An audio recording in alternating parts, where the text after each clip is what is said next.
Oke, selamat malam. Assalamualaikum warahmatullahi wabarakatuh. Ada pertanyaan nggak sampai sekarang? Kalau ada pertanyaan silahkan terus di chat. Materinya sebetulnya sudah habis. Minggu depan kalau nggak salah UAS ya. Kita lihat aja kondisi ininya ya. Kondisi nilai. Wesh.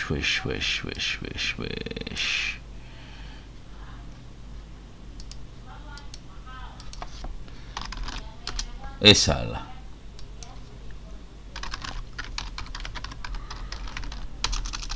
ITTS ACID.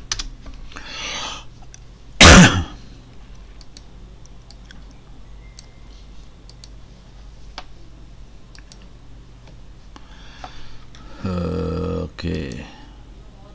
Salah, sini aja. 24.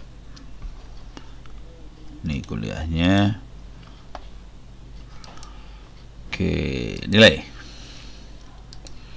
Dari 24 orang, berapa orang yang lulus?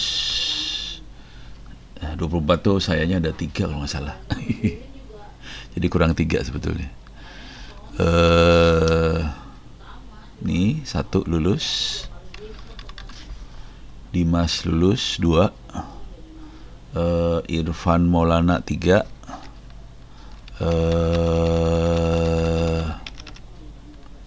Muhammad Robi lulus, cuma nilainya kecil ya. Itu kategorinya 74 tuh C loh. 4. Jadi iya 4 orang, sebagian besar belum mengerjakan UAS. Tinggal UASnya aja sih. Kalau UASnya dikerjain, ini juga masih nggak ngerjain kuis. Jadi tolong kuis sama UASnya dikerjakan. Tolong kasih tahu teman-temannya supaya kuis dan UAS dikerjakan. Oke. Ada pertanyaan? Kalau nggak ada, kita bahas ngaco-ngacoan. Oke. Naik ke atas.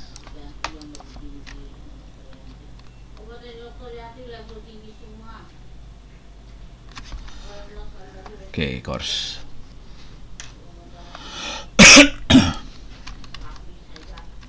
Jadi untuk bikin kernel udah, coba kita lihat monitoring kerja sistem operasi sama benchmark sistem operasi ya. Coba kita lihat makhluk 2 ini, benchmark sama benchmark. Untuk itu saya mungkin perlu nyiapin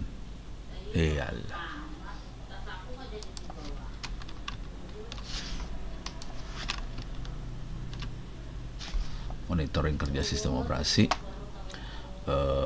Ada di Linux ada monitoring tools yang sudah ada di dalamnya built-in, bisa kita pakai. Ini ada top, hardtop dan sebagainya. Mungkin sebagian udah pernah saya kasih lihat ya.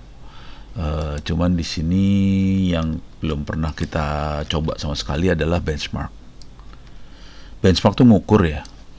Ngukur bukan hanya sistem operasi sih sebenarnya, kita bisa benchmark. Nah, ini ada benchmark bandwidth, ada benchmark network, segala macam, ada stress test, dan ini yang penting banget. Dan ini kejadian di KPU dan akan terjadi di KPU mendatang juga. Ini pemilu yang mendatang bulan November akan terjadi lagi, jangan khawatir. Udah gua kasih tahu, susah banget ya. Jadi server KPU bakal overload. Jadi cara kerjanya pemerintah termasuk KPU ya, biasanya kalau mereka bikin sesuatu tuh mereka bikin dengan beban hanya programmer sama para birokrat yang ngeliat sistemnya jalan. Oke. Pas hari hanya, contohnya besok ini pemilu bulan November, itu akan ada sekitar ratusan ribu. Waktu pemilu kemarin kan sekitar hampir 800 ribu ya TPS. Jadi TPS-nya jumlahnya ratusan ribu. Bayangkan server dihajar dengan ratusan ribu. Itu kayak dibebanin tinggi banget. Jadi kayak denial of service. Akibatnya servernya nggak jalan. Dan itu kejadiannya jam 3 sore. Jadi kan jam 7 barangkali ya mulai mulai bisa nyoblos sampai jam 12-an, jam 1 nyoblos. Udah gitu mereka mulai ngitung, jam 3 sore mulai upload. Pas ngupload, servernya tewas karena ratusan ribu akan ngupload, dan ini akan tewasnya ada 2 gelombang. Cerita teman-teman KPU ada 2 gelombang. Gelombang pertama akan tewas antara jam 3 sampai jam 9 malam. Udah gitu ada yang gagal-gagal itu akhirnya berhasil up jam 9 sampai jam 1 pagi mereka berjuang lagi. Sebagian dari mereka berhasil selesai subuh, tapi sebagian lagi sampai besoknya masih belum selesai. Jadi itu masalah besar. Untuk bisa seperti ngetes seperti itu, kita harus melakukan stress test dan kita harus ngukur networknya. Oke. Dan kesempatan ini kita akan coba beberapa teknik buat ngukur, karena ini penting banget. Kalau nggak bisa kacau cerita semuanya. Kalau kita mau ngukur kemampuan prosesor, kita bisa pakai Unix Bench, kita bisa ukur. Coba kita lihat ya, bisa nggak saya ukur yang sekarang? Saya akan, di sini sudah ada server kosong nih. Ini aja lah, ini mau saya delete nih. Rek lama, indeks lama mau saya delete, saya akan ukur di sini aja, start normal. Oke. Jadi ini server buat bikin chat GPT lokal di komputer kita. Jadi ini kuliah tadi sore sih sebenarnya. Kita bisa bikin chat GPT lokal di komputer. Software yang dipakai namanya Ollama, turunan dari OpenAI. OpenAI itu chat GPT ya. Tapi nggak full. Tapi dia cukup berbaik hati, dia buka engine di belakangnya adalah Transformer. Transformer itu dikembangkan oleh Google. Jadi ada mesin, ada Transformer tadi yang dikembangkan oleh Google, kemudian dibungkus lagi sama Ollama, sama Lama sih. Lama itu ngomong sama OpenAI ya. OpenAI itu ChatGPT. Cuman ada yang open source-nya namanya Ollama. Kita akan coba ini ya. Ntar saya nge-check IP-nya dulu berapa.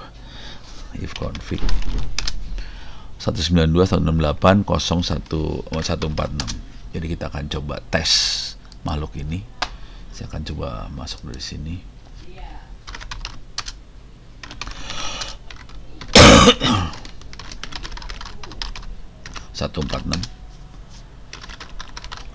Ini kita ngetes kemampuan prosesor dan teman-temannya.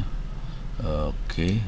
Mudah-mudahan ini saya ngetes pertama kali udah tahun kapan gitu ya. Kita coba Unix Bench masih bisa nggak ya. Jadi contoh kalau Pentium 3 akan dapat angka segini, Centrino Duo dapat segini, Xeon Quad lama segini, perlu dikali 4 juga karena ada 4 core di dalamnya. Ini satu core-nya 867 nilainya. Nah, ini kita akan coba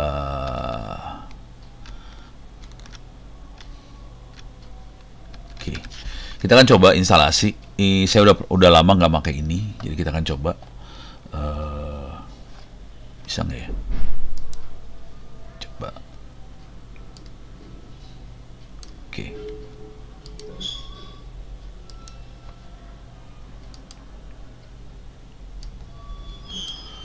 It's oke, benar. Sorry, saya gedein dikit biar ada enak lihatnya.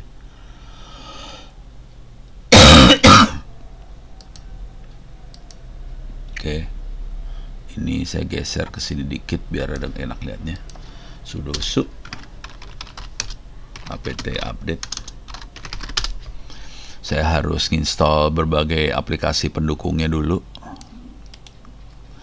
Ini belum tentu benar untuk Ubuntu 24. Ini Ubuntunya udah baru banget 24.04. Jadi belum tentu bisa juga. Coba kita lihat ada masalah nggak? Oke, nggak ada masalah. Jadi masih aman sampai titik ini. Nah, sekarang kita download yang ini. Ini belum tentu ada sekarang Unix Bench ini. Coba. Sorry.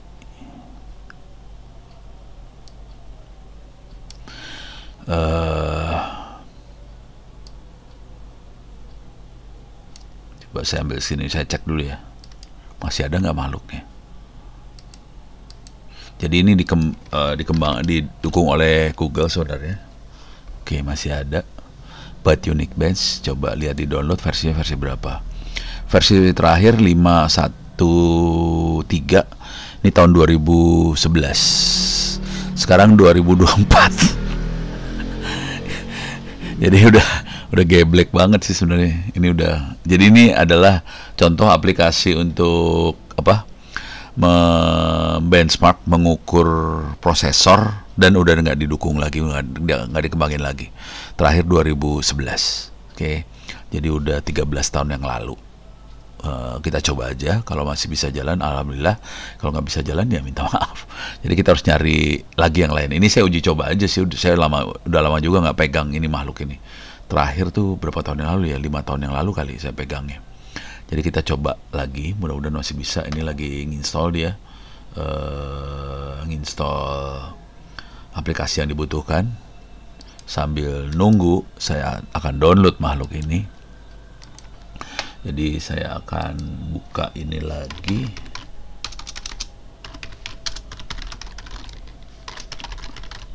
.146 tadi ya. Oke. Oke. Saya akan lakukan ini. Ini pada dasarnya pindah ke user local source.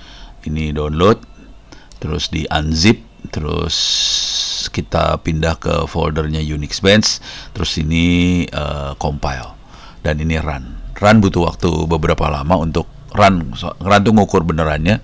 Hasilnya bisa dilihat di, ini simpan hasil secara, kalau simpan hasil ke file caranya gini langsung run. Kalau run ini hasilnya dikeluarin di layar. Kalau run kasih ke file text ini langsung ke file. Contoh hasilnya kira-kira kayak gini sih. Ini yang 5. Ini ya. Ini Unix Bench 531. Ini ada beberapa. Skornya ada di sini juga nih. Di Intel NUC, Next Unit Computing NUC, skornya 2994. Kalau di Rainer Server 3922. Ini server kalau ini ya, 3922. Kita lihat nanti skornya di berapa, jadi kita tahu kira-kira di daerah mana. Kalau NUC, kalau tahu NUC itu mini PC lah, kira-kira kayak gitu. Oke, saya akan sudo su. Oke, kemudian kita akan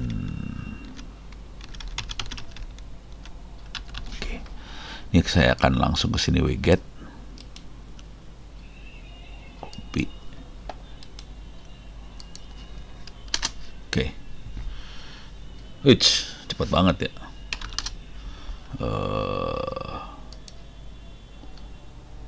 Nah, ini nunggu. Di sini. Ini software yang kita butuhkan buat ngompal dan sebagainya lagi di download. Masih dalam progress. Gede banget. Wala.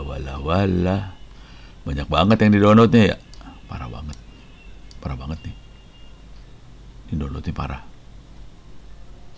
90 mega yang di download. Ini udah saya download ini mah. Ini unpacking. Jadi kalau unpacking tuh artinya dia udah ngopi ke ini ya, ngopi ke harddisk sih sebenarnya. Jadi downloadnya udah beres, cepet downloadnya, ternyata ke harddisk saya yang lama. Nggak bisa dicepetin lagi. Ini harddisknya bukan SSD, jadi lama. Oke, ini biarin aja dulu. Ini kita cobain, bisa nggak kita kerjain unzip ya.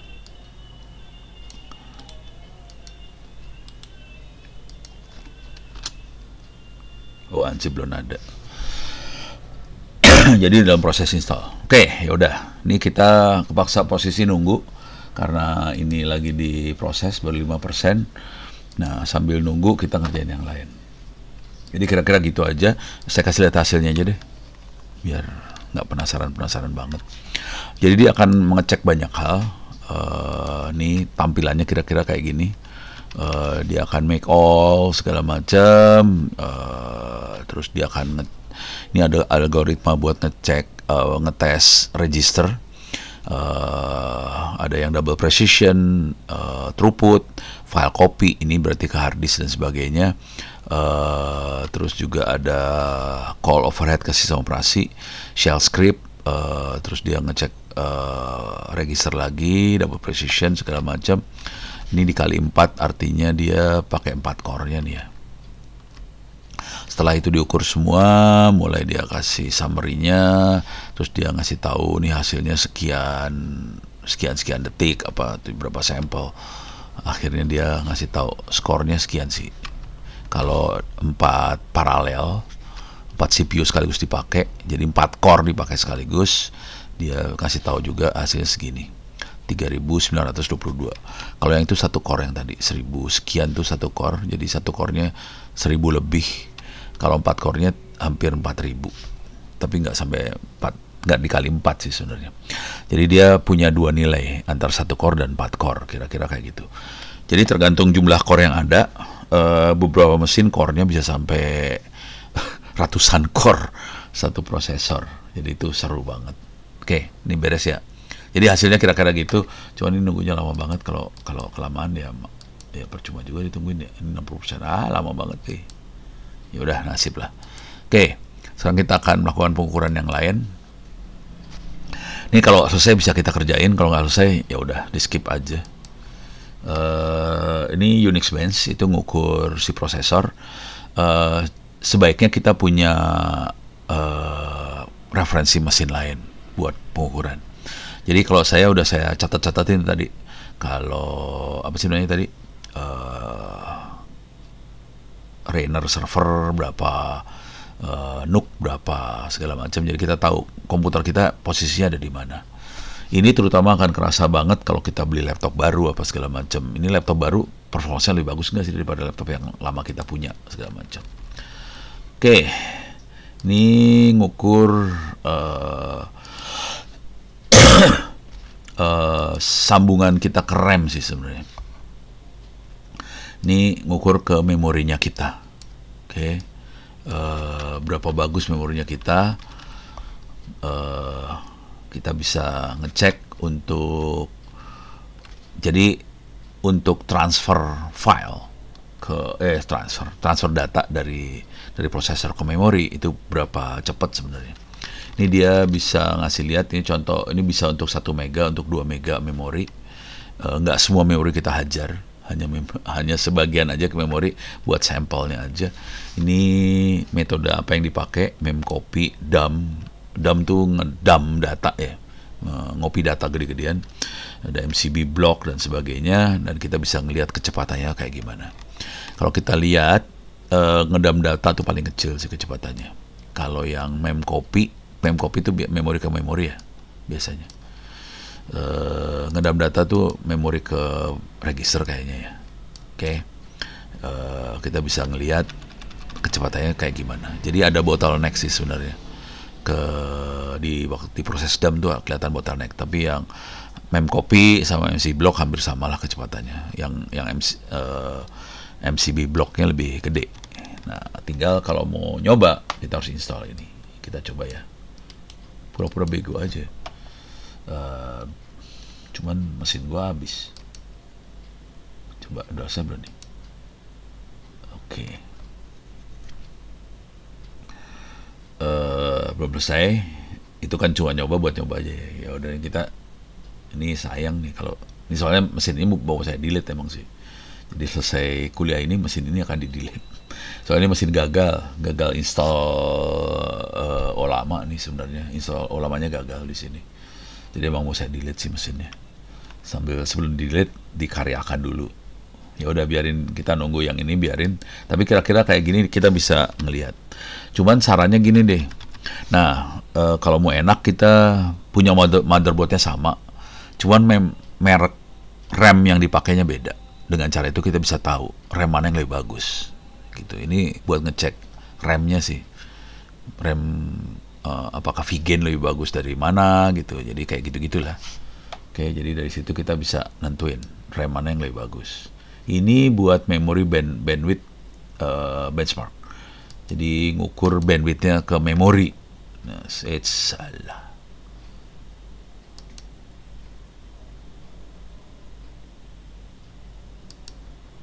Balik lagi. Oh ya udah, kesini.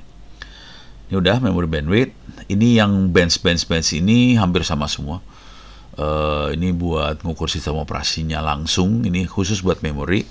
Nah, sekarang buat network benchmark itu dia punya banyak pilihan sebenarnya buat network. Ini paling horor tuh network sih sebenarnya.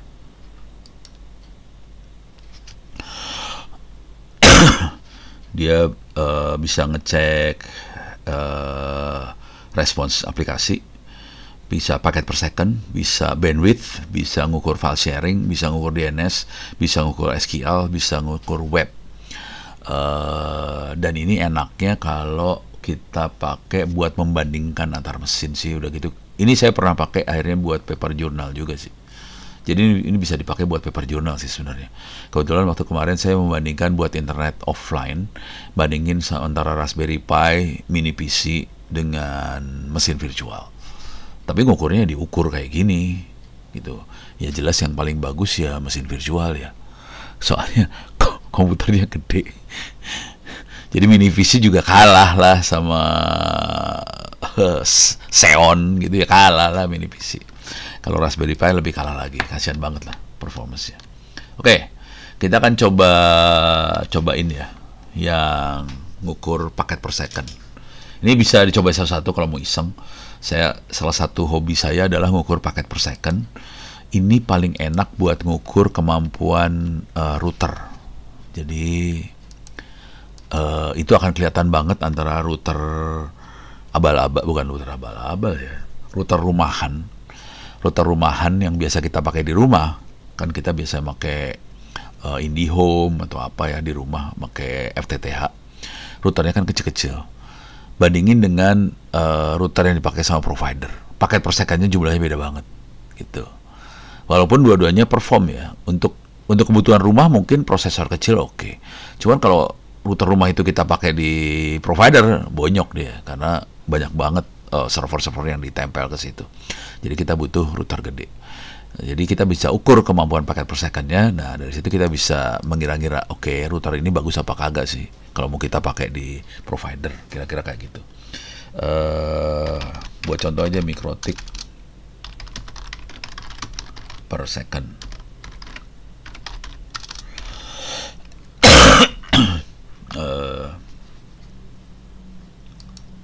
Ini kita bisa lihat nih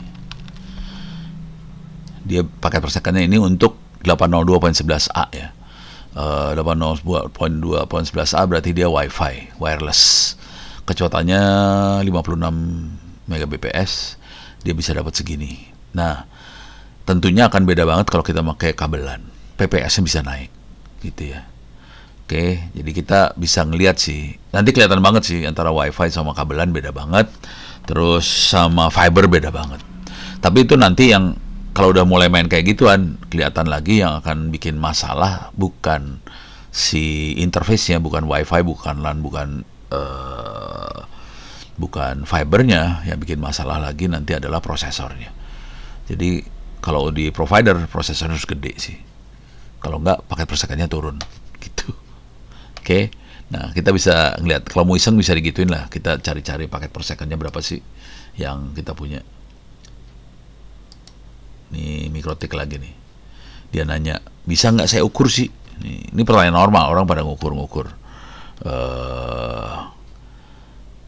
Jadi dia nanya, cara ngukurnya gimana? Nah, nih kita akan kasih lihat cara ngukurnya. Jadi, ini kapan pertanyaannya? 2006, oh, udah lama banget. 2006 sih hampir 20 tahun yang lalu ya. Waduh, wajar orang masih nanya. Sekarang yang baru-baru kalau mau gila mah. Tapi ininya 2012. Yang lain juga mereka berusaha ngelimit paket per second. Paket per second itu kita bisa limit, kita bisa batasin. Paket per second itu biasanya kalau gede banget itu urusannya kalau di DOS. Kalau melakukan denial of service, caranya kita bikin paket per second yang banyak. Akibatnya server bisa overload, akhirnya ngehang. Dan itu yang terjadi di KPU waktu pemilu kemarin. Kayaknya adminnya nggak ngelimit paket per secondnya. Akibatnya ngehang. Kasian sih. Yang kena ya bosnya KPU juga akhirnya, kasihan banget deh. Cuman susah ya. Nah, oke, sekarang kita akan coba ini Unix Bench mana tadi? Ya, ini ya. Oke, kita akan mengukur paket per secondnya.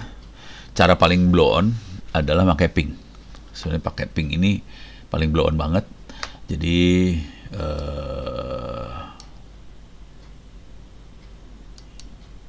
ini udah 70%. Oke, saya akan mengukur ping ke lah, salah.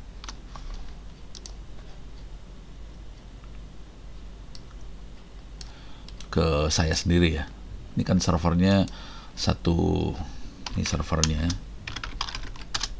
IP-nya 146. Sementara komputer saya adalah yang ini. IP-nya adalah 3. Oke, kita cek dari 146 ke 3, clear layar. Oke, kita cek ke 3 nih. Salah. 3 tadi kau pencet slash, kacau. Oke, udah slashnya sih.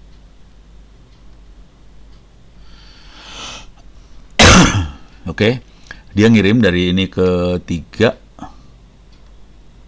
Oke, jadi dia ngirim 6.000, hampir 7.000 paket transmit, receive-nya segini, 0 paket loss waktu sekian. Jadi kita bisa lihat ada 6.069, hampir 70.000 paket diterima dalam waktu sekian. Jadi jumlah paket per second-nya adalah jumlah paket dibagi ini.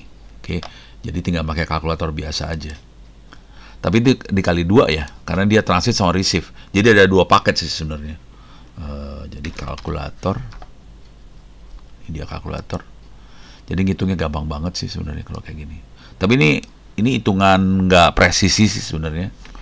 Jadi 69889 dikali 2 dibagi, ini kan milisecond ya, kita jadiin second, jadi 14 koma ya, 328. Jadi 2 kali 69889 dibagi sekian detik, kita bisa lihat paket per secondnya antara komputer virtual ini dengan mesin hostnya itu 9.000-an paket per second. Tadi yang mikrotik tadi 4.000 ya. Coba kita lakukan lagi, cuman ke yang lain. Sekarang ke 222. 222 adalah router saya, nyambungnya ke Oksigen. Ini minta maaf nanti video bakal putus-putus ini karena bakal overload tuh router. Coba saya bikin overload. Oke, kita coba putusin dulu. Oke, coba. Ini saya nggak berani lama-lama ya, kalau lama-lama nanti sambungannya putus, pusing kepala dah.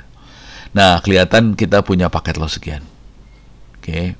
Dengan kondisi paket lossnya 27% ya, jadi hampir 30% loss sih sebenarnya kondisinya. Nah, ini udah kategorinya jelek sebenarnya 30%. 10% loss aja udah jelek sih sebenarnya. Cuman oke lah, kita udah tahu bahwa ada lossnya. Jadi caranya jadi gini nih sebenarnya. Ini nggak benar sih sebenarnya. 1109 tambah 804, oke, dibagi 5,813. Jadi kita bisa lihat dia butuh waktu. Paket per second tadi beda banget ya. Tadi kan sekitar berapa, 9.000-an, hampir 10.000 paket per second tanpa loss apa-apa karena lokal. Jadi jaringannya betul-betul lewat busnya komputer, tidak lewat sambungan jaringan fisik. Cuman kalau saya masuk ke jaringan saya terus ngetes sambungan ke router, ke internetnya, routernya kalau nggak salah Huawei, itu cuma dapat 300-an paket per second. Jadi di bawah dari mikrotik yang tadi tuh, yang ada di tadi saya kasih lihat deh, 4.000-an tadi ya. Ini cuma 329, itu pun udah lossnya udah 30% loss. Jadi kita bisa lihat performanya kayak gitu sih. Ini dari komputer ke router, komputer ke yang lain bisa kita tes satu-satu sih kayak gimana. Yang menarik biasanya router sih, kemampuan paket per secondnya berapa. Terutama kalau kita mau ngecek router, kita harus ngepingnya dari satu jaringan ke jaringan lain. Kalau ini saya nggak punya jaringan lain sih, cuma satu jaringan doang. Dari jaringan Ono ke routernya doang. Kondisi paket per secondnya kayak gitu. Jadi ngetesnya kayak gitu. Jadi sederhana sih menghitungnya. Cuman kalau mau yang lebih bagus, kita bisa pakai haping. Jadi ini kan pakai ping biasa. Oke. Terus catatannya kayak gini nih. Oke. Dikali 2. Nah, ini pakai haping 3. Kita bisa lebih presisi lagi ngasih ininya. Ngasih delaynya. Jadi ini intervalnya pakai 20 mikrosecond. Nih kayak gini nih, interval minus I 20 mikrosecond. Jadi kita presisi banget ngasih delaynya. Dan di sini kita bisa lihat sekian 85% paket loss segala macam, kacau banget.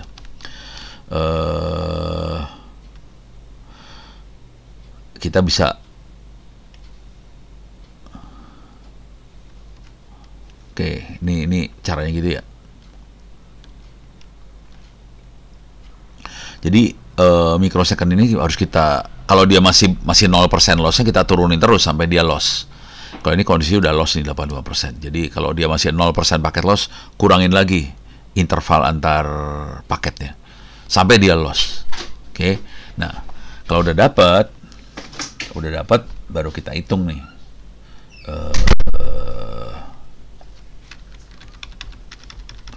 Oke, saya akan install dulu ya. Udah belum nih installnya? Oh, la ilaha illallah. Belum. Oke.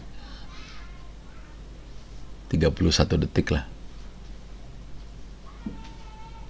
Nanti kita bisa benchmark juga.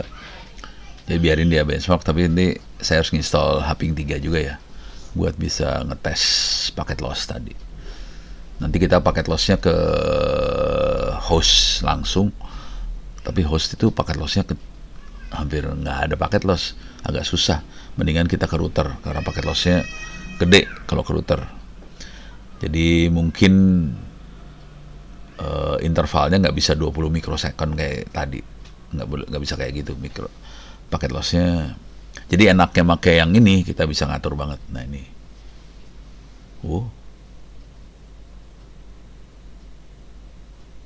lah, install lagi dia, kacau.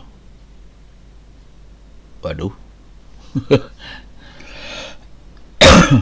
Masih lama nih. Waduh, ya udah. Berarti saya install di sini dah. Haping 3.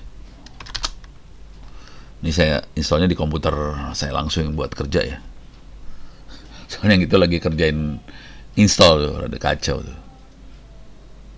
Oke, kalau haping ketiga kecil nggak apa-apa lah. Saya masih rela aja install gituan doang sih. Oke. Kita ini ada time depannya buat ngewaktu. Terus kita kasih gini.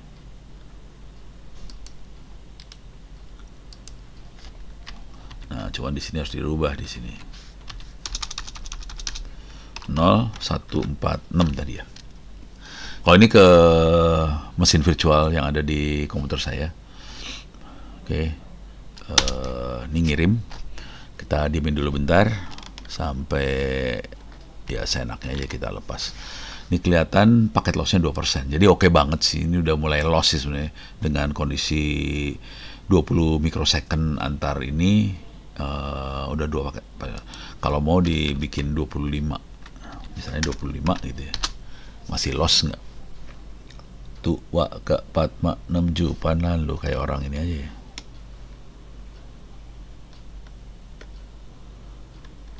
Oke. Tuh turun kan dari 2% jadi 1% paket loss. Jadi mungkin kita harus ya udah, ini udah cukup 1% paket loss. Oke, sekarang kita bisa lihat dia transmit paket sekian, receive paket sekian, waktunya sekian. Ya udah, kita kalkulasi kalkulator. Oke. Sorry, salah. Berapa itu? 2. Sorry. Kasih gini dulu. 255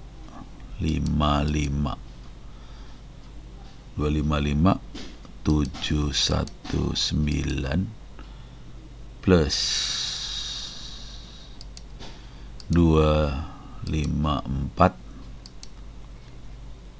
086 dibagi. Oke. Sekarang ini jadikan detik, jadi 1,0146 sama dengan. Jadi kenceng banget sih sebenarnya. Jadi yang hasil perhitungannya si Ping salah. Yang benar yang ini. Jadi kita bisa punya paket per second sekitar 500.000 paket per second antara mesin virtual sama mesin ini sendiri. Jadi yang Haping 3 lebih bagus sih. Oke, coba kita cobain ke server. Sekarang ini ganti ke 200. Cuman saya nggak berani kasih segini karena bisa tewas ini mesinnya. Saya kasih 1000 ya. Bentar, 500 lah. Nggak berani. Oke, kita hajar nih sekarang. Sorry, salah. Kita hajar ke 2222. Oke. 222 ada ini adalah router ke internet benerannya. Oke, tuh pakai 456 pan lalu. Oke.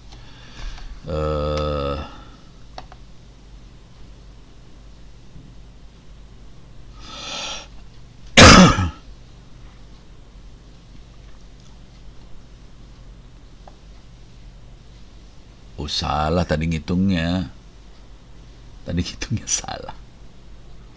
Salah ngitung. Yang harus dilihat angkanya yang ini sebenarnya. Salah, bukan yang ini ya. Yang ini. Oke. Salah ngitung. Tapi itu kan tadi 1 detik, yang ini 3 detik. Jadi bukan ini, angkanya sekitar 100 ribuan. Jadi masih oke lah. Nah, sekarang kita coba lihat yang ini. Kita tes ke, ini masih 93 paket, 93% paket loss ya. Saya ganti jadiin 1000. Tuh, ke 456 pan lalu 80. Coba kita naikin 5. Tuh, ke 456 pan lalu. Oke, masih 28 paket loss. Coba 10.000. Tuh, ke 456 pan lalu. 1% paket loss. Oke, saya punya 1% paket loss. Oke, sekarang ada 512, 510. Jadi totalnya 512 tambah 510. Harus di ini dulu ya. 512 tambah 510 dibagi berapa nih? 5,260. 5,260. Oke. Jadi kita dapatnya sekitar 100 sampai 200-an paket per second. Sebelumnya tuh sekitar segitu juga nih. 300-an dapatnya. Perhitungan yang pakai Ping ya. Yang ini lebih presisi. Jadi saya lebih percaya sama yang Haping 3. Paket per second routernya cuma sekitar 200-an. Jadi kira-kira kayak gitu cara ngitung paket per second. Oke. Nah, yang jadi masalah besar juga adalah ngitung server web apa segala macam, dia akan collapse-nya kapan. Coba sebelum kita bikin ya masih 25%. Nah, ini udah beres ya, kebayang ya untuk Haping 3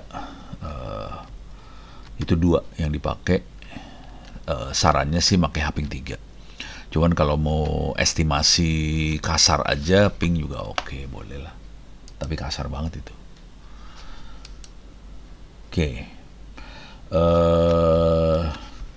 Ini paket per second.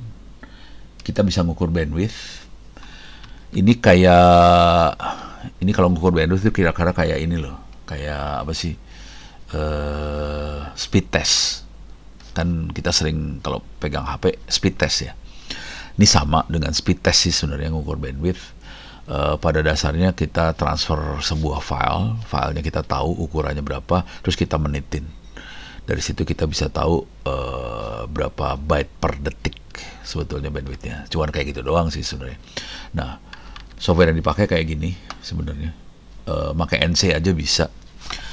Jadi pakai NC, ini ada server yang standby di port 12345. Oke. Kemudian kita ngirim file 1 mega sebanyak 1000 kali. Jadi 1 mega kali 1000 berarti 1 giga tuh ya. Kita kirim nih 1,1 giga di copy. Terus kita bisa lihat bandwidthnya di sini.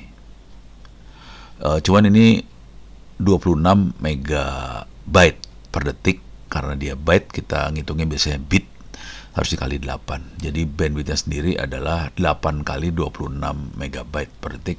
Jadi dapatnya 200-an megabps. Jadi cara ngukurnya gitu. Oke. Coba, ini udah beres belum? Kalau udah beres kita, ya, biarin ya. Kita hajar aja ya. Nggak apa-apa lah. Soalnya NC biasanya ada. Coba NC. Oke, ada NC. Oke, sekarang kita akan coba makhluk ini.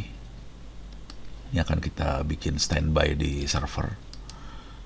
Jadi servernya standby dengan kayak gini.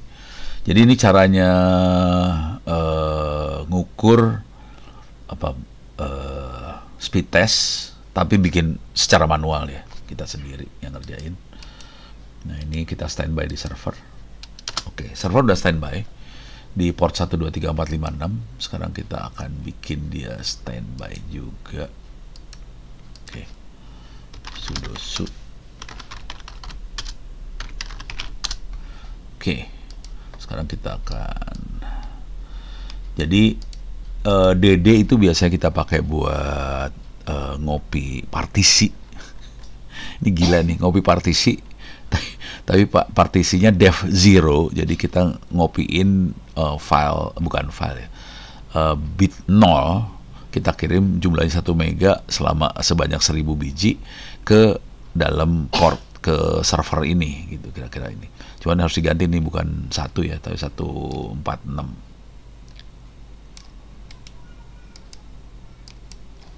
Oke, saya paste di sini. Oke, ini 146, server IP-nya segitu. Jadi kita bisa ini kelihatan dia connect, dia sekarang lagi transfer sebanyak nih. Nah, kita bisa lihat bandwidth antara komputer saya sama server. Ini kan tadi 26 megabyte per second, ini 165 megabyte per second. Jadi dikali 6, dikali 8 itu 1 gigaan ya, 1 gigabps antara komputer ini sama itu. Jadi kelihatan kenceng banget, pantas kenceng ya. Ini 1 GB. Ini komputer saya yang lama nih, waktu di tesnya lama. Jadi kita lihat oke banget sih hasilnya. Oke, jadi bisa dilihat. Nah, sekarang saya akan coba ke, nggak bisa ke router. Ini harus pasang di port ini sih soalnya. Jadi kita nggak bisa ya, cuma bisa ke server itu aja sih, gitu ya. Jadi bisa kita lihat gini caranya buat ngukur bandwidth. Coba kita udah selesai belum nih? 36% ya, mabok. Oke, kita coba lihat lagi yang lain. Ini ngukur bandwidth, teknik ngukur bandwidth yang lain ada iPerf, NetPerf, UPerf, segala macam. Saya paling enak, paling gampang pakai ini sih. Oke. Nah, yang lain ini rada horor. Ini untuk file sharing, bisa kita ukur juga kemampuannya. Banyak kantor-kantor yang jalanin file sharing buat nyimpen file di Windows supaya Windows bisa akses. Dia buka file sharingnya, kita bisa ukur pakai Dbench. Kalau DNS ini buat ngukur DNS, seberapa performance DNS-nya tadi. Cuman kalau kita cuman perusahaan kecil atau kantor kecil, ini nggak penting-penting banget sih. Yang akan kerasa banget di sini sih sebenarnya SQL sama data web. Oke. Nah ini SQL sama web ini penting banget. Soalnya ini yang akan nentuin kemampuan service kita keluar seperti apa. Nah ini pertanyaan yang banyak banget ditanya orang adalah bagaimana menghitung jumlah klien yang bisa connect ke web server. Ini bisa dilihat cara ngitungnya di sini.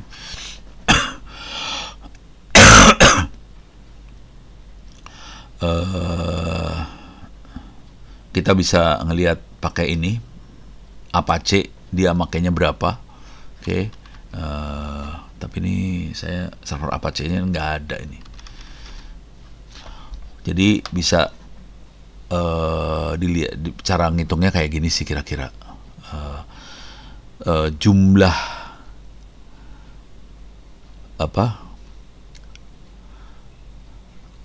prosesnya bisa dilihat di mana ya? Ini nih. Ini nih ya. Dia akan konsumsi segini nih kira-kira. 73 megabyte. Oke. Jadi kita tahu tuh 73 megabyte per proses Apache-nya yang masuk. Jadi kalau kita punya web server, kita monitor dulu si web servernya, dia akan konsumsi berapa per klien yang connect. Kita bisa lihat dia 70. Jadi caranya pakai perintah yang ini ya. PS minus YLC Apache 2. Kita di sort berdasarkan RSS. Nanti kelihatan ininya berapa. Konsumsi per kliennya berapa. Nah, kalau kita udah tahu konsumsi per kliennya berapa, kita hitung total memori yang ada di komputer kita berapa, terus dikurangin jumlah memori yang diambil sama sistem operasi, proses-prosesnya berapa diambil, terus udah gitu tinggal dibagi 73, kita bisa tahu jumlah kalinya berapa. Jadi kita bisa ngitung sih sebenarnya kalau memori, tapi diukur dulu ya.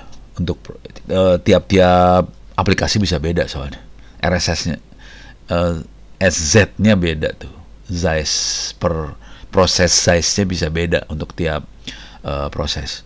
Jadi caranya diinstal dulu, dijalanin, di hit si prosesnya sama berapa klien, terus kita lihat oh dia ngambilnya sekian. Nah tinggal itu kita punya memori berapa per proses yang ngambilnya berapa, dikurang, jadi memori dikurangi jumlah memori ininya, terus dikaliin dibagi 73. Oke, total memorinya biasanya kan kita datanya dalam gigabyte, jadi harus dikali 1024 ya supaya jadi megabyte. Terus proses yang lain dalam megabyte dikurangin, udah gitu dibagi 73 karena ini megabyte yang ini, satuannya megabyte.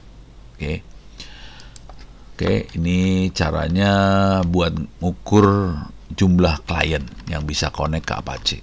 Kira-kira kayak gitu. Jadi caranya rumusnya harus diukur dulu.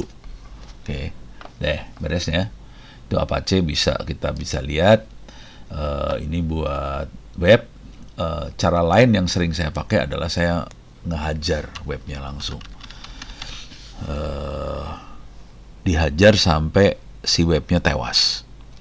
Jadi ini pakai Sheets namanya, bisa di-download di sini, tapi nggak tahu ini ada yang versi barunya nggak ya, nggak tahu juga.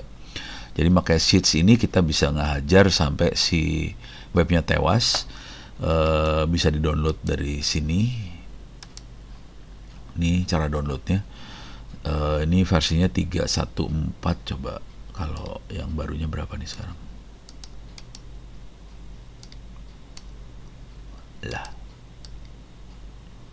Alah.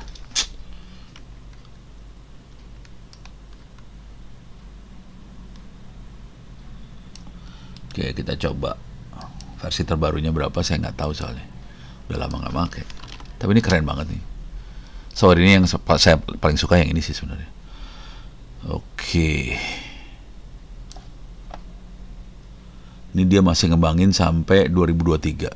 Jadi setahun yang lalu lah kira-kira yang terakhirnya. Jadi umurnya setahun yang lalu. Sheet 416. Ini yang terakhirnya di sini 416. Saya masih pakainya sheetsnya 314. Jadi kita lihat beda ya. Jadi ini harus saya update, saya harus nyoba lagi. Nah, kalau udah berhasil, cara downloadnya biasalah, download biasa, terus kita move aja source code-nya target Z, kita move ke user local source, terus saya tar ZXVF sheets 41 sekian tadi. Oke. Nah, ini adalah untuk menginstalnya. /configure make install itu buat install source code dari install software dari source code gitu ya. Nah, kita perlu bikin user local var sama chmod ke local var tadi. Udah. Nah, itu buat downloadnya. Cuman ini kalau mau dipraktekin saya harus download yang versi baru ya. Yang run yang seru di Sheets itu runnya kita bisa kasih parameter kayak gini sih. Atau kalau kita spesifik, kalau di suatu server tuh ada aplikasi di dalamnya, kan server ada banyak aplikasi biasanya di dalamnya. Kalau ini Squirrel Mail, kalau ini dari depan aja, kalau ada yang di dalamnya lagi, kepaksa kita harus lebih spesifik kayak gimana. Jadi kita bisa kasih parameter itu. Nah, makhluk ini nentuin jumlah klien apa segala macam. Nah, ini harus baca nih sebenarnya. Ini harus dicoba-coba nih. D1 R10 C25 tuh apa, lupa saya. Ada di sini nggak ya? Jadi waktu itu saya sampai saking seringnya ngetes server sampai hafal. Lama-lama lupa lagi.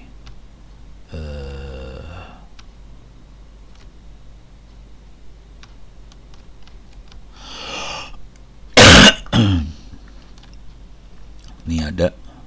Ini C, jumlah concurrent user. Ini time, D adalah delay antara CS user. Terus tadi apa sih yang dipakai? D sama R sama C. Coba kita gedein ya. Walalalala. Oke. Jadi C itu jumlah usernya. Ini bisa kita naikin sampai di overload. Nanti bisa kelihatan di Sheets, kita bisa lihat responsnya dia. Oke. Ini kita bisa ngatur time limit Sheets jalan berapa lama, terus delay untuk masing-masing user berapa. Terus ini 1 detik ya, 1 detik. Dia tiap detik dihajar cekrek tiap detik. Terus apa lagi? Ya udah itu aja ya. C, T sama delay. Oh, ini R. R itu apa R? Coba R itu apa R? Oh, nggak ada di sini. R itu apa? Nggak ada. Harus nyari lagi R itu apa. Jadi harus install terus cek nih R itu apa. Ada sesuatunya juga sih. Pasti saya ngerjain itu pasti ada sebabnya.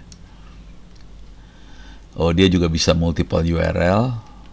Buat ngetes multiple juga bisa. Cuman kalau saran saya sih ini bisa multiple URL ya. Saran saya satu-satu kalau ngetes, jangan sekaligus semua. Soalnya kita jadi bingung. Ini yang masalah tuh apa? Apa karena URL-nya banyak atau karena apa? Jadi nggak tahu. Oke.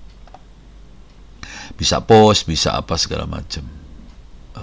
Cookie juga bisa kita masukin. Jadi cuman cookie kan berubah-ubah tiap kali user login ya. Jadi kita berubah-ubah nih cookie-nya. Jadi sarannya kalau main cookie, mainan Wireshark dulu nih. Jadi kita cookie dimasukin, headernya tambahin cookie. Jadi CS-nya dipakein cookie. Bisa pakai cookie kayak gini. Kalau aplikasinya butuh cookie. Jadi kita nge-hack dulu, kita masuk baru hajar CS-nya. Gitu. Jadi agak ribet kalau pakai cookie. Tapi kadang-kadang aplikasi pakai cookie ya, kepaksa kita harus main cookie juga sih, kepaksa kalau nggak ada itu ya. Nah, hasilnya kayak gimana, coba lihat ada hasilnya nggak ya. Nah, oh ini dia hasilnya.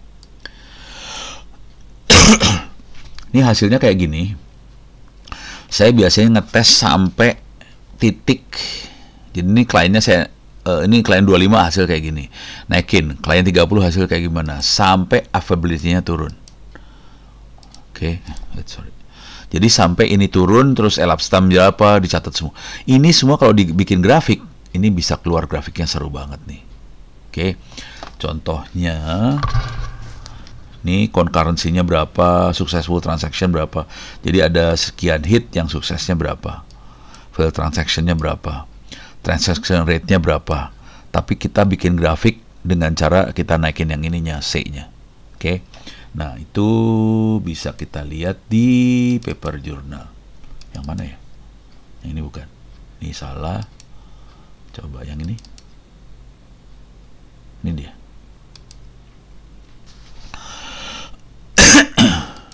Oke. Ini coba kita lihat di paper journalnya. Bentar, ini dia.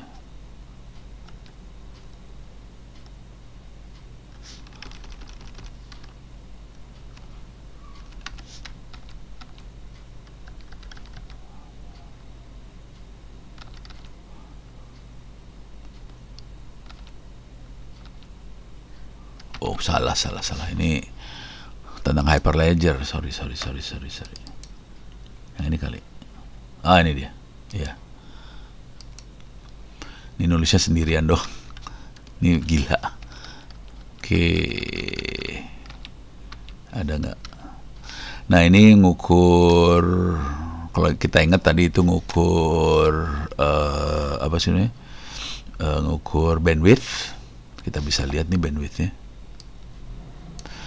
Yang kelihatan banget adalah direct bridge tanpa LAN lebih gede. Kalau lewat LAN dibatasi sama LAN 100 Mbps.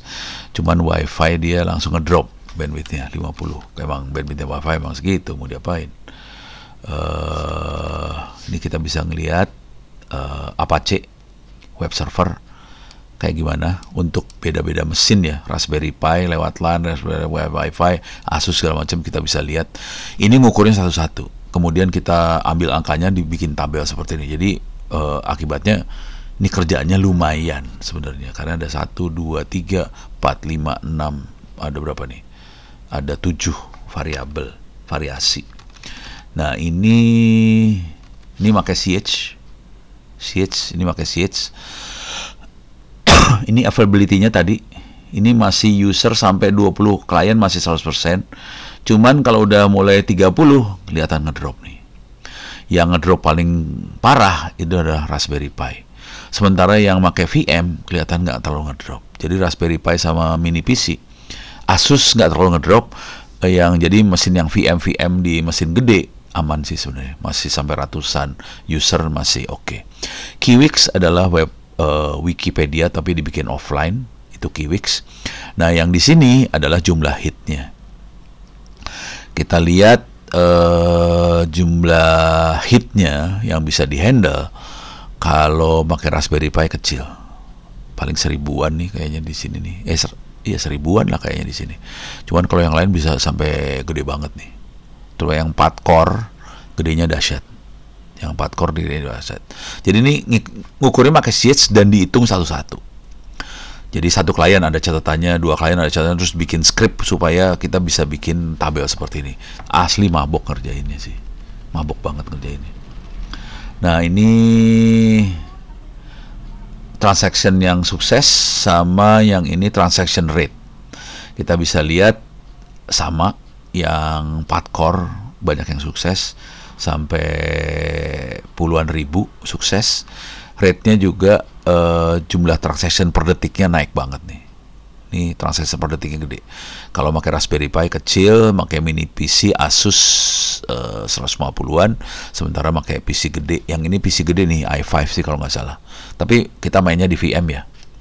Jadi oke juga.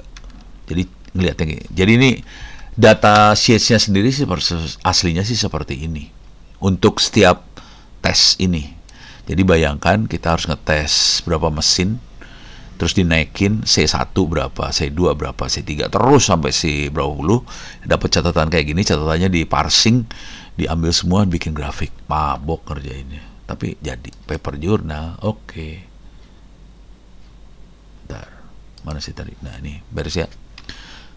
Hasilnya keren banget, jadi sekarang jadi punya insting. Oke. Nah ini concurrent-nya kelihatan bahwa mesin VM ini lebih bagus. Ini mesin VM ini kira-kira akan dipakai di cloud segala macam, makanya VM seperti ini sih. Oke. Nah ini juga sama.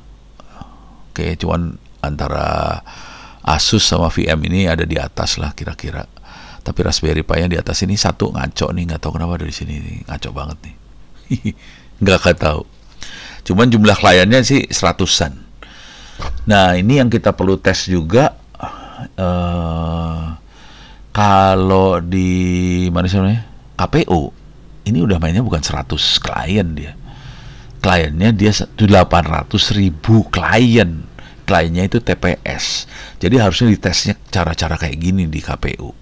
Kayaknya yang ngoperasiin server di KPU nggak pernah ngetes kayak gini. Sebenarnya bukan KPU yang ngetes, yang ngerjain kontraktornya. Kontraktornya nggak bikin kayak gini. Ini juga sama, kita bisa lihat waktu terlamanya kayak gimana. Yang kita bisa lihat banyak tewas tuh langsung si Raspberry-nya nih, tewas langsung naik ke atas. Sementara yang mesin-mesin yang lain ada di bawah sih sebenarnya. Oke, nah ini kelihatan nih Raspberry naik ke atas langsung. Ini response time ya. Waktu respons kelihatan Raspberry-nya naik, sementara yang dua ini masih bertahan di bawah. Jadi kelihatan banget mesin yang gede ya keren. Kalau Raspberry parah banget. Akhirnya sekarang saya nggak terlalu pakai Raspberry, capek. Cuman kalau dari sisi listrik, Raspberry oke banget sih, yang lain kalah. Raspberry cuman segini nih, 0,26 ampere. Oke, dengan kondisi tes yang gila-gilaan dia cuma ngabisin cuma 0,39 ampere.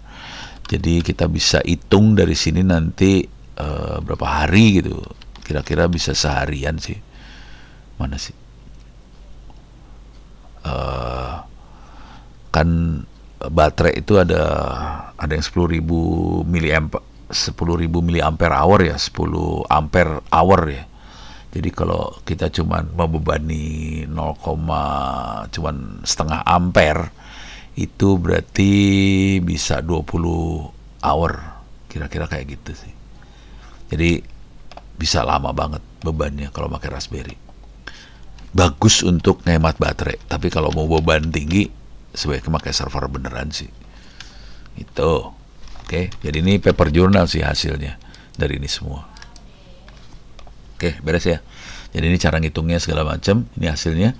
Terus hasilnya bisa jadi paper journal. Dan biasakan kalau kita lagi megang sesuatu emang harus diukur sih. Nggak bisa kita cuman install udah jalan terus dilapor ke bos, udah jalan bos. Kita harus tes dulu juga, ini mampunya sampai berapa, bisa nahan berapa hit, bisa nahan berapa klien, transfer rate-nya kayak gimana. Tapi paling enak kalau kita punya referensi yang lain.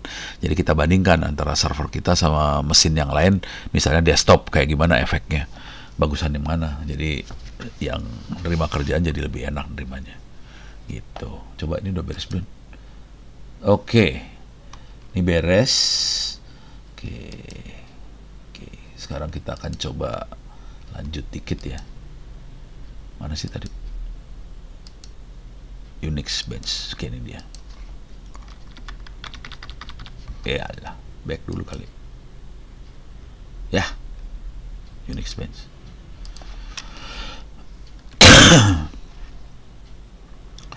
Oke, ini udah.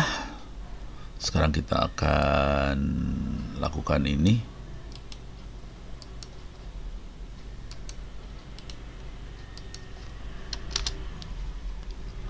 Oke. Kita sudah punya Unix bench ini. Sekarang kita bisa make.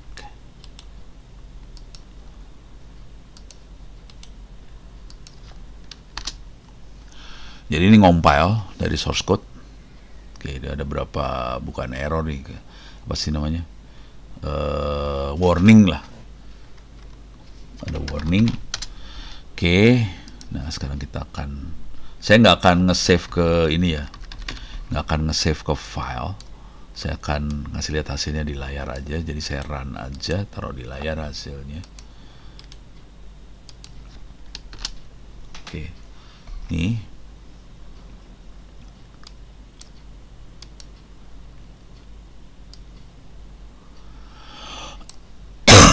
ya udah, nunggu. Nunggunya lama, kira-kira kayak gitu. Dia akan nyimpen hasil sementara di /time, hasilnya di expand results, masukin situ sama dia sih. Nah ini baru 2. Nah ini bayangin, ini kan lama ya, jadi ini kadang-kadang saya jalanin mesin sampai berapa lama buat dapat satu hasil, udah gitu dicatat satu-satu. Jadi untuk ngerjain kayak gini kadang-kadang butuh waktu 2 mingguan, buat satu paper jurnal tuh ngukurnya 2 mingguan segala macem sih. Tapi udah gitu dapat hasil. Oke. Hasilnya ya udah, coba kita lihat lagi biar happy. Ini yang tadi. Nah ini kan baru sampai nomor 2 nih kan, 2 aja segitu lama nih. Nanti 3, 4, sampai 10, terus lanjut yang ini terus sampai selesai. Jadi akan lama sih. Ini baru sampai nomor 5. Ini harusnya sampai 10 di sini. Ini baru sampai sini kan. Gitu. Tapi setelah ini semua selesai, nanti kita dapetin ini sih, angkanya berapa. Komputer ini harusnya lebih, komputer ini i5 bukan i7, dia i5. Saya belum tahu bagaimana performanya dibandingkan dengan Xeon, kira-kira kayak gitu sih. Oke, ada pertanyaan sampai sekarang? Kalau ada silakan tulis di chat. Tolong dikerjakan ujiannya, mudah-mudahan Anda lulus dengan baik semuanya. Rata-rata yang nggak lulus karena nggak ngerjain ujian doang sih, tinggal ngerjain ujian kan beres. Ntar saya coba lihat lagi di materi, kayaknya udah sebagian besar udah dibahas sih. Paling yang ini yang belum, yang kernel modul ya, kernel modul nih, yang ini belum nih. Untuk menghentikan skripsi minimal jurnal cinta berapa, Prof? Nggak ada minimal. Bisa dimasukin ke jurnalnya ini juga nggak apa-apa sih, jurnalnya ITTS. ITTS tuh nggak ada sintanya, belum ada sintanya, masih di bawah sinta 5. Jadi boleh masukin ke ITTS. Kalau mau jurnal lain juga boleh, nggak masalah. Jadi nggak harus sinta tinggi lah, sinta bawah-bawah juga nggak apa-apa. Masukin ke, kalau saran saya sih masukin ke ITTS aja, nggak usah bayar. Kalau yang lain bayar gitu. Ada lagi pertanyaan lagi yang lain biar cepat lulus. Ini ya mumpung ngomong kayak ginian ya. Kemarin ada 2 yang mahasiswa yang sama saya, satu si Doni, satu lagi siapa tuh. Jadi ada 2 mahasiswa, dua-duanya skripsi, bukan jurnal ya. Ada 2 mahasiswa, dua-duanya skripsi. Yang satu aktif, Doni itu aktif. Jadi saya bilang apa, dia berani berargumen. Bilang apa, dia berargumen dan dia ngerjain. Saya bilang, jadi kalau main di skripsi itu ntar kayak gini kira-kira. Kalau skripsi, kampus akan minta Anda presentasi proposal. Waktu zaman saya nggak terlalu kayak gitu sih. Tapi ya udahlah, kampus minta presentasi proposal. Nah, yang begonya adalah setelah presentasi proposal, 2 minggu kemudian skripsinya harus dipresentasi. Nah ini masalah besar nih sebenarnya. Bayangin antara proposal sama skripsi, proposal skripsi itu cuman teorinya kampus, cuman bab 1, 2, 3. Udah gitu harus semuanya jadi dalam waktu 2 minggu. Nah kalau ngikutin gaya kayak gitu, kayaknya akan susah buat mahasiswa dapetin hasil penelitian dalam waktu 2 minggu. Jadi kalau mau jalur skripsi, sarannya waktu kita presentasi proposal, sebetulnya penelitiannya udah selesai. Jadi penelitiannya selesai, udah punya hasil. Oke. Waktu proposal cuman bab 1, 2, 3 dimunculin. Tapi sebenarnya hasilnya udah ada. Nanti pas dibilang, oke, kamu silahkan ngerjain penelitiannya, dikasih waktu 2 minggu buat skripsi, silahkan dimasukin. Oh iya, sorry, maaf. Skripsi ini tidak ada urusan dengan jurnal. Kalau Anda masuk jalur skripsi, tidak perlu nulis jurnal. Beres ya? Tolong dicatat nih. Kalau nulis skripsi, tidak perlu masuk jurnal. Tapi skripsi, penelitian harus selesai. Kalau jurnal, penelitian juga harus selesai juga sih jurnal. Cuman nggak akan dihajar di skripsi. Jadi, silahkan aja. Nanti waktu proposal, kasih lihat aja nih jurnal saya bahas waktu di proposal. Ini teorinya Pak Agung sih sebenarnya. Jadi kalau saya sih gini, gampang aja. Waktu kalau Anda pengen nulis jurnal, waktu sidang proposal ngasih tahu, nih jurnal saya. Jadi waktu proposal skripsi, ini jurnal saya. Ya udah, sebenarnya udah nggak perlu skripsi lagi kalau ngerjain jurnal. Kalau Anda pengen ngerjain skripsi, artinya waktu sidang skripsi betul-betul presentasiin bab 1, 2, 3. Nanti dikasih waktu 2 minggu untuk nyelesain semuanya sampai skripsi jadi cuma waktu 2 minggu, 3 minggu. Udah gitu nanti sidang lagi. Jadi itu mabuk buat semua mahasiswa sih sebenarnya. Jadi kalau saya sebetulnya tidak rekomen jalur itu sih sebenarnya.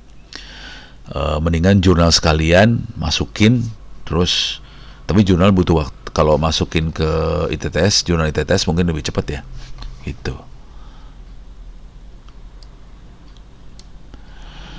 Cara kerja AI lama sama dengan ChatGPT Gemini Bard kah? Oh, ini kuliah yang tadi pagi, tadi sore jam 5. Silahkan lihat rekamannya, tapi kira-kira gini. Jawaban singkatnya sama. Jadi, tapi saya makanya bukan lama ya. Saya makanya lama. Ya, masih turunan-turunan meta juga. Silahkan lihat di kuliah yang tadi sore jam 5 sampai jam 6. Itu saya ngasih lihat lamanya, install sampai selesai, terus sampai ada web UI-nya, kita bisa jalan. Cuman jujur dulu nih, lamanya blow on sih. Soalnya modelnya kan model bule, jadi keluarnya dia bahasa Inggris. Jadi agak bego sih sebenarnya. Kalau mau kita harus nyari dari Hugging Face, nyari ini ya, nyari model bahasa Indonesia supaya tampilannya di bahasa Indonesia sih. Gitu. Terus juga kita harus masukin training dokumen-dokumen yang buat trainingnya lebih banyak lah supaya dia pinter. Soalnya kalau enggak, saya nanya siapakah Onowe Purbo, nanti dia bilang dalam bahasa Inggris ya, Onowe Purbo adalah fisikawan lahir tahun 1944. Kacau banget, halusinasi semua dah. Gitu. Oke, ada lagi. Jadi pilihannya tadi bisa jurnal, bisa skripsi, bisa nulis buku. Kalau Anda, jadi kalau saya suruh milih, kalau waktunya masih panjang nih, masih setahun lagi misalnya buat lulus, saya akan buku.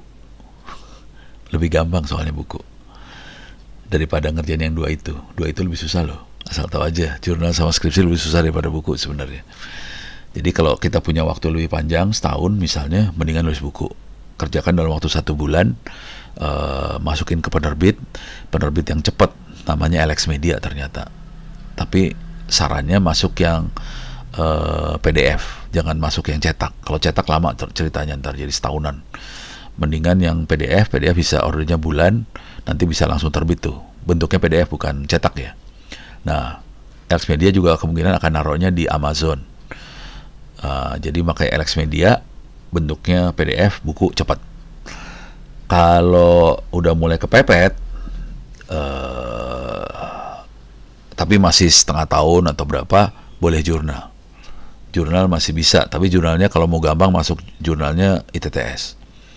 Kalau Sinta juga Sinta 5 atau Sinta 6 kalau ada. Tapi pokoknya Sinta bawah lah, nggak usah Sinta atas. Jadi kalau mahasiswa S1 boleh Sinta bawah. Nah kalau skripsi itu yang kepepet banget tuh skripsi. Paling sengsara di skripsi. Saya kasih tahu dulu aja ya. Jadi urutannya mendingan jauh-jauh hari kita kerjakan, mendingan nulis buku dulu, masukin. Jadi waktu nanti sidang proposal, ini buku saya, ini isinya, udah selesai. Paling ya udah lewat nih sidang proposalnya, lulus aja sih. Gitu kira-kira. Kalau setengah kepepet jurnal, kalau kepepet skripsi. Jadi urutannya kayak gitu. Kalau bisa dikerjakan 1 tahun, 2 semester, 3 semester sebelum waktunya skripsi. Dikerjakan buku supaya selamat. Itu. Oke, ada pertanyaan lagi. Jadi yang AI kuliah yang tadi ya, di rekaman-rekaman kuliah yang itu deh kalau mau ngeliat. Saya udah bahas berapa kali kalau yang ini soalnya. Untuk nerbitan jurnal di TTS apa semester akhir nggak harus. Bisa semester 1 juga boleh kalau berani mati sih nggak masalah. Cuman caranya gini taktiknya buat nerbitin paper jurnal ya. Jadi kita ngoprek menemukan sesuatu, misalnya kita ada temuan sesuatu, guide salah satu dosen buat jadi pembimbing. Pak, saya nemuin ini, bisa nggak kita nulis jurnal bareng? Oke. Kalau dosennya sopan, nama Anda nomor 1, nama dosennya nomor 2. Itu dosen yang sopan. Kalau dosen yang agak tidak sopan, nama dosen nomor 1, Anda nomor 2. Sebenarnya nggak etis yang itu. Yang etis adalah dosennya di belakang, mahasiswanya di depan. Kayak gitu. Jadi guide aja salah satu dosen, saya pengen nulis paper jurnal di TTS, boleh langsung. Yang pegang jurnal di TTS sebenarnya Pak Agung. Cuman saya diminta jadi reviewer lah kayak gitu. Cuman kalau saya nge-review biasanya mah gampang-gampang aja. Ini coba tulis ininya dulu yang bagusan gitu doang paling. Gitulah. Sarannya sih yang paling masalah dengan nulis-nulis buku jurnal sama skripsi adalah mendefinisikan temuan. Itu. Seringkali orang nulis skripsi sama jurnal, seringkali gayanya gaya ngasih kuliah. Jadi misalnya kita menemukan tentang ini nih tadi tuh memakai olama apa-apa buat misalnya bikin sesuatu ya. Nanti isinya abstraknya, kalimatnya kira-kira gini.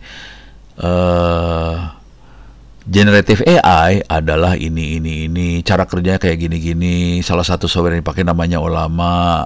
Udah, padahal isi abstrak nggak boleh kayak gitu sebenarnya. Isi abstrak harusnya kayak gini. Dalam penelitian ini kami menemukan ini. Udah gitu. Jadi kalimat pertamanya kami menemukan, atau kalimat yang lebih sadisnya kira-kira gini. Dalam penelitian ini pertama kali ditemukan di dunia ini. Nah, itu lebih keren lagi tuh kalau berani nulis kayak gitu. Kalau saya nulis kayak gitu soalnya. Dalam penelitian ini saya menemukan ini. Saya biasanya nggak satu sih. Jadi saya menemukan ini gitu. Jadi kalimatnya kayak gitu. Kalau nulis paper jurnal sama skripsi ya, kalimatnya kayak gitu. Kalau buku nggak kayak gitu.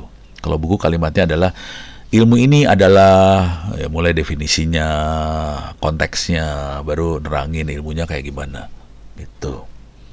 Oke, jadi tidak harus semester akhir, boleh semester kapan aja. Sarannya gandeng salah satu dosen lah gitu.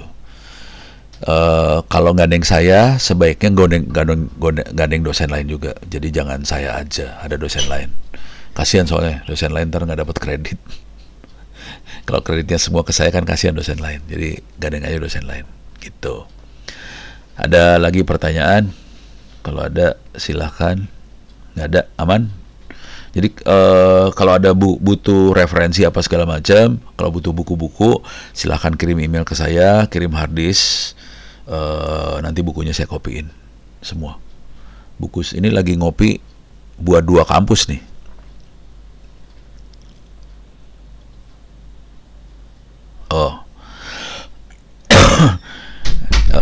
Di ITS ada AI sama cybersecurity, berarti penelitiannya harus tentang itu aja. Ya enggak lah. Jadi gini cara berpikirnya, logika berpikirnya ya. Sebetulnya ini teori awalnya. Saya bidangnya lebih ke arah jaringan, cybersecurity, IoT, AI. Itu Ono bidangnya lebih ke arah situ.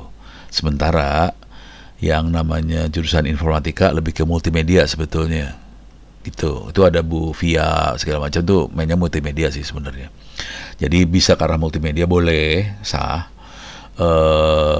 Apalagi lebar lah, manajemen juga ada. Manajemen, e-commerce, digital marketing juga bisa. Digital marketing tuh si Pak Aziz ya. Pokoknya Pak Aziz lebih ke komputer hardware ya. Jadi lihat-lihat dosennya, terus ngomong saya bidang ini kira-kira siapa. Kalau AI cyber security saya bisa, tapi kalau bisa ada dosen lain yang diikutin ya, boleh siapa aja sih Pak Chandri. Cuman AI itu sebenarnya ke semua bidang sih.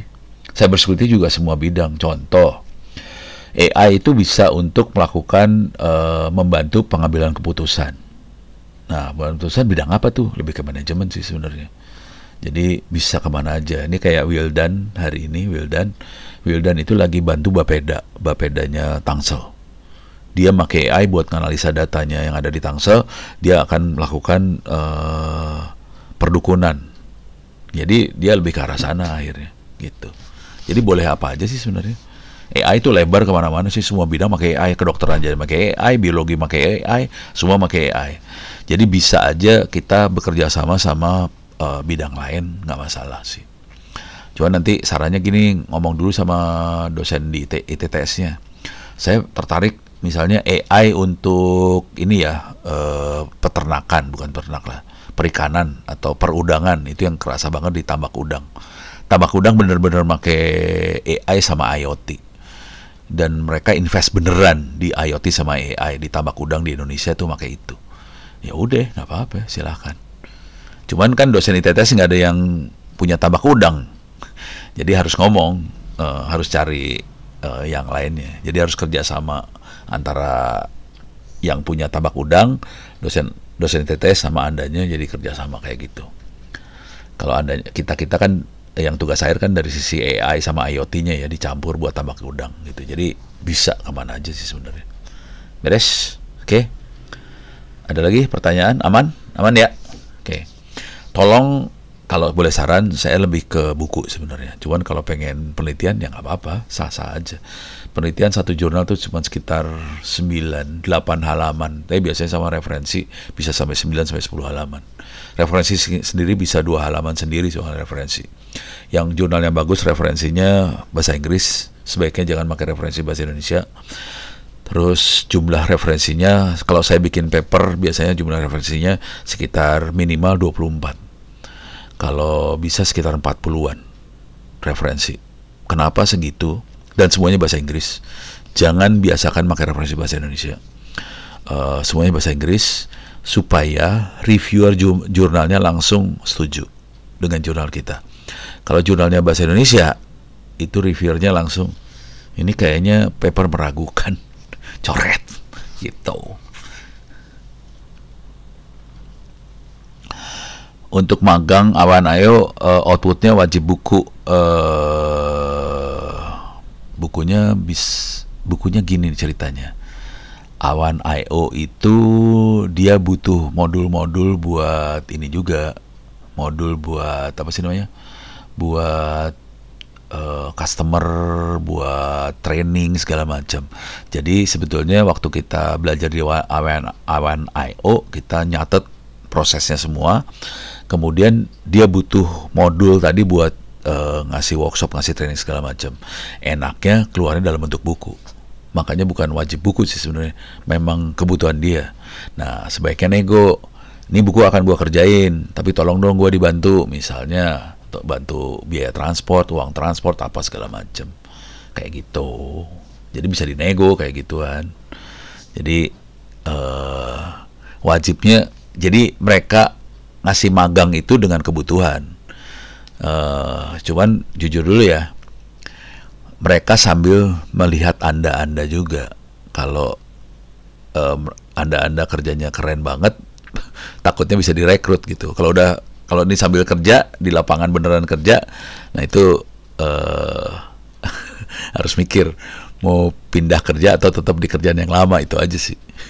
Soalnya mereka juga sambil ngerekrut sih sebenarnya. Gitu. Beres ya.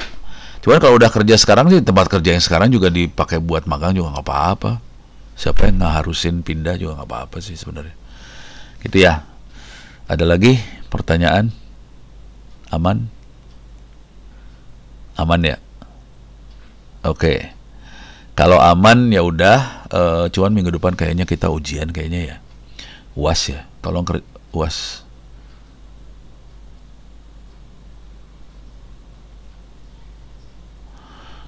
Oh, di Pandi itu magang wajib buku ya.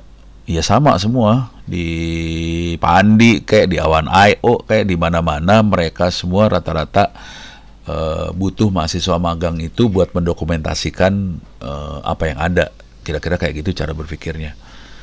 Jadi bentuknya saya dokumentasi, tapi dokumentasi yang paling enak kan buku ya. Kalau mau nego, saya pengen bikin video tutorial, di nego aja. Kalau saya bikin video tutorial boleh nggak gitu, itu kan masalah nego gitu ya.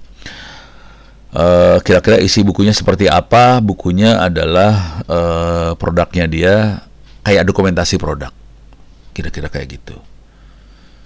Ya tergantung negosiasi. Jadi semua di awal dinego dulu. Oke, kalau saya magang di sini outputnya apa? Buku.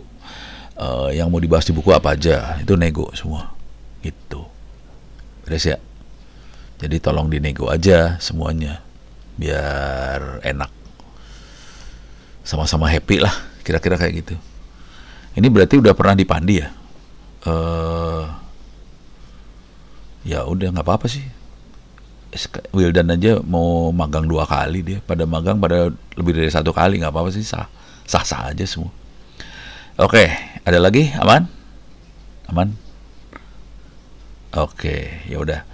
Oke, yang penting tolong semua dikerjakan jauh-jauh hari, jangan seperti kakak-kakak kelasnya nih pada mepet semua sampai jadi nganggap enteng yang namanya skripsi segala macam, detik terakhir baru pada kerja keras semua, dijamin pada tewas dengan cara seperti itu.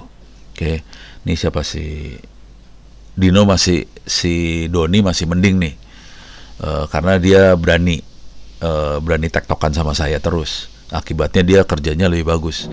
Tapi yang satu lagi udah tektokan, coba kerjaan ini, diem 2 minggu baru ini pak hasilnya, ya kayak gitu mah nggak akan jadi apa-apa, susah. Dan jujur ya, ngomong jujur dulu, sebagai dosen saya berharapnya anda udah cukup dewasa, nggak usah dikejar-kejar kayak anak SMA lagi. Kalau anak SMP SMA boleh dikejar tiap hari, udah saya mana ceritanya, itu anak SMA.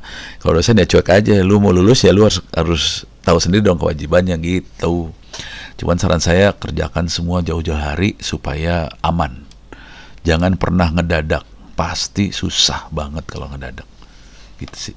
Oke, beres ya? Oke, terima kasih banyak. Saya tutup sampai sekian, mudah-mudahan bisa bermanfaat. Billahi taufiq wal hidayah. Assalamualaikum warahmatullahi wabarakatuh. Sampai minggu depan ujian ya? Ya kalau nggak ujian ada kuliah, kayaknya ujian sih. Oke, saya live ya. Terima kasih. Sama-sama.